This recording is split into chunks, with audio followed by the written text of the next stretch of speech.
Catherine Bernardo at Daniel Padilla spotted na nagde-date ng magkasama.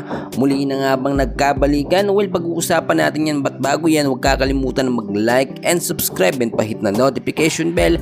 Maraming salamat po. Well mga kaibigan, very hot issue pa rin.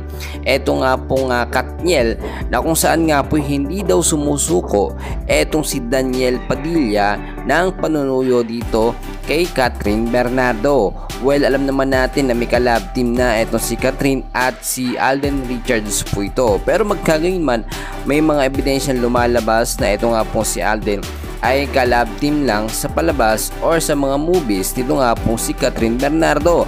Ang tunay pa rin daw na gusto nitong si Catherine ay si Daniel Padilla. Well, para naman sa akin mga kaibigan, hindi naman kasi agad-agad mawawala sa puso't isipan ni Catherine Bernardo etong si Daniel Padilla dahil 11 years ba naman sila naging magkasintahan o magkarelasyon.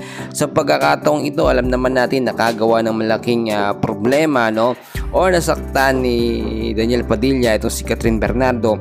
Pero syempre alam nyo, maghihilom yan as time goes by. Sa pagkakataong ito, meron nga daw po naglalabasan ng mga larawan o mga pictures na kung saan ay magkasama itong Katniel, Pero may mga nagsasabi at pinabulaan na nila na yun ay mga lumang larawan na. At kung nakikita doon na magkasama itong Katniel mga kaibigan ay dahil daw lang po yun sa mga fans or sa mga interviews, Very professional lamang daw itong si Catherine Bernardo.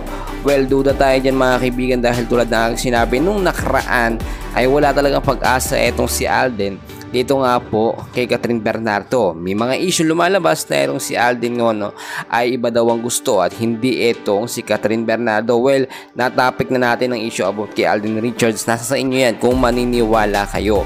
Pero ang katotohanan dito mga kaibigan, hindi ito maaalis na maramit libo pa rin mga fans ang umaasa na magkakabalikan etong Katniel, si Daniel Padilla at Catherine Bernardo. Magkagayon man, alam natin na napatawad na ni Catherine noon pa man itong si Daniel Padilla, pero ang naiwang sugat sa kanyang puso ay hindi basta-basta maghihilom ng ilang mga buwan lamang or taon. Alam natin matindi ang pinagdaanan nitong si Catherine, pero syempre lilipas at lilipas din, lalabas din ang tunay na pag-ibig nitong si Catherine dito nga po kay Daniel Padilla.